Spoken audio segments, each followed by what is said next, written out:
السلام علیکم۔ آج کی کلاس میں آپ کا خیر مقدم ہے۔ آج ہم علامہ اقبال رحمۃ اللہ علیہ کی نظم ایک آرزو کا مطالعہ کریں گے۔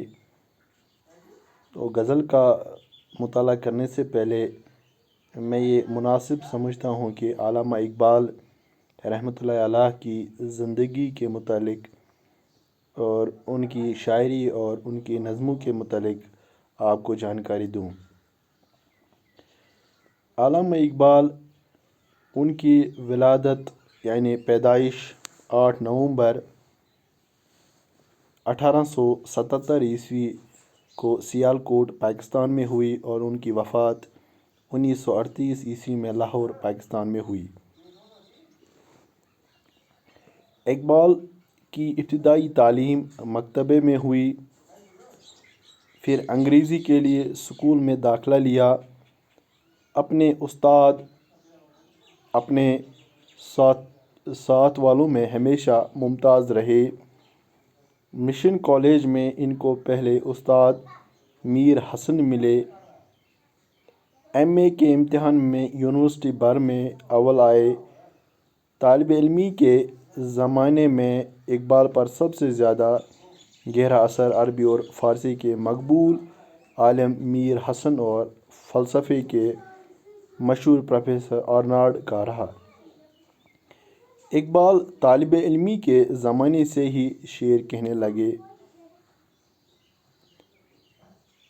اقبال کی شاعری میں گہرے تفکر اور حکیمانہ نظر کے ساتھ نکھری ہوئی زبان، شگفتہ و رنگین ترکیب اور لب و لہج کی بلند آہنگی بردرج عام موجود ہیں۔ اردو میں ان کے 3 شعری مجموعے بانگ درار، بال جبریل اور ضرب کلیم شائع ہو چکے ہیں۔ اس کے علاوہ فارسی کا اردو حصہ ارمغان حجاز بھی شائع کر چکے ہیں۔ فارسی میں اسرار خودی، پیام مشرقی اور جاوید نامہ منظر عام پر لا چکے ہیں۔ تو یہ تھی علامہ اقبال رحمۃ اللہ علیہ کی زندگی کے متعلق، ان کی شاعری کے متعلق کچھ باتیں جو میں نے آپ کے سامنے رکھی۔ تو اب ہم ان کی جو نظم ہے ایک آرزو، اس کا مطالعہ کریں گے۔ تو اس کے بعد تشریح بھی کم و حقہ کرنے کی کوشش کریں گے۔ ایک آرزو۔ دنیا کی محفلوں سے اکتا گیا ہوں یا رب، کیا لطف انجمن کا جب دل ہی بجھ گیا ہو۔ شورش سے ہوں گریزاں، دل ڈھونڈتا ہے میرا ایسا سکوت جس پر تقریر بھی فدا ہو۔ مرتا ہوں خاموشی پر یہ آرزو ہے میری، دامن کوہ میں ایک چھوٹا سا جھونپڑا ہو۔ لذت سرور کی ہو چڑیوں کے چہچہ میں، چشمے کی شورش میں باجا سا بج رہا ہو۔ آغوش میں زمین کے سویا ہوا ہوں سبز، پھر پھر کے جھاڑیوں میں پانی چمک رہا ہوں۔ گل کی کلی چڑھ کر پیغام دے کسی کا، ساغر ذرا سا گویا مجھ کو جہاں نما ہو۔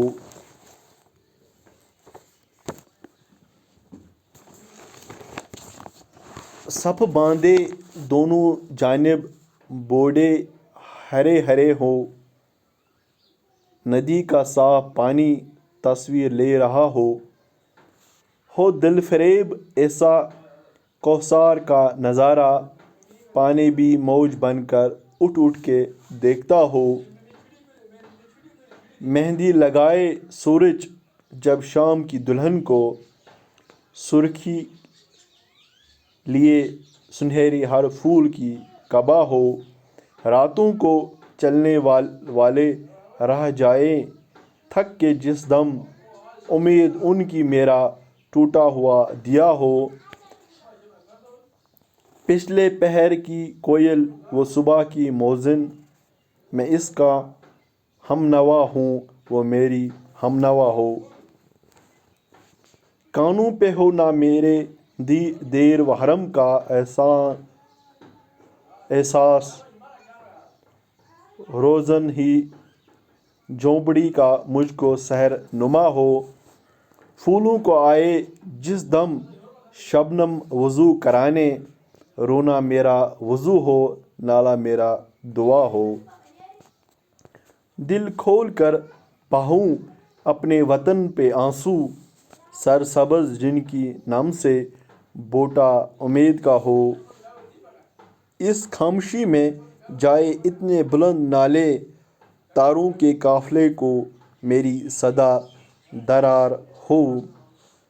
ہر درد مند دل کو رونا میرا رلا دے، بے ہوش جو پڑے ہیں شاید انہیں جگا دے۔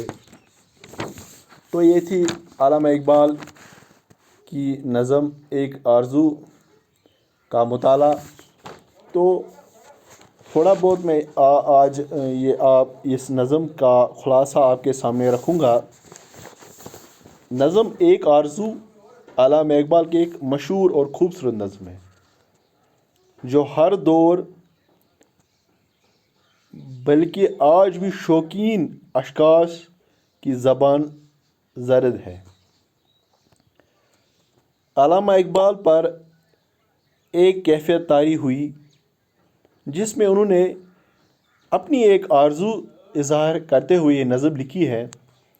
علامہ اقبال دنیا کے فتنے، آشوب، شور گل، ہنگامہ آرائی، خود نمائی، خود غرضی سے دل برداشتہ ہوئے ہیں، اور اس زندگی سے دل آزردہ اور ملول ہو کر دور جا کر تنہائی اور خاموشی کے عالم میں زندگی گزارنا چاہتے ہیں، جہاں وہ دنیا کی تمام پریشانیوں سے نجات پا کر آزاد ہو کر قدرت کے حسین نظاروں کے درمیان پرسکون زندگی گزار سکے۔ آپ میرے ساتھ بنے رہے۔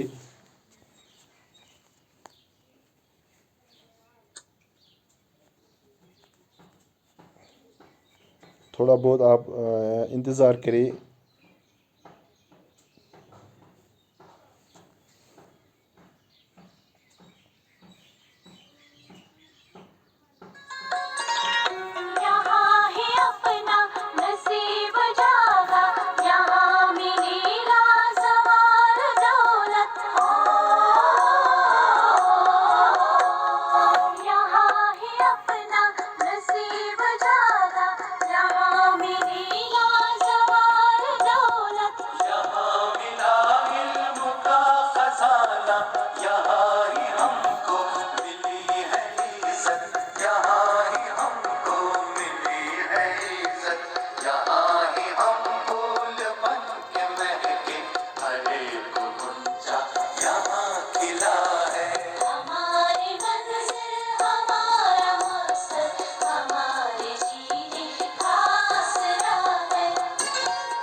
دل آزودہ اور ملول ہو کر دور جا کر تنہائی اور خاموشی کے عالم میں زندگی گزارنا چاہتے ہیں،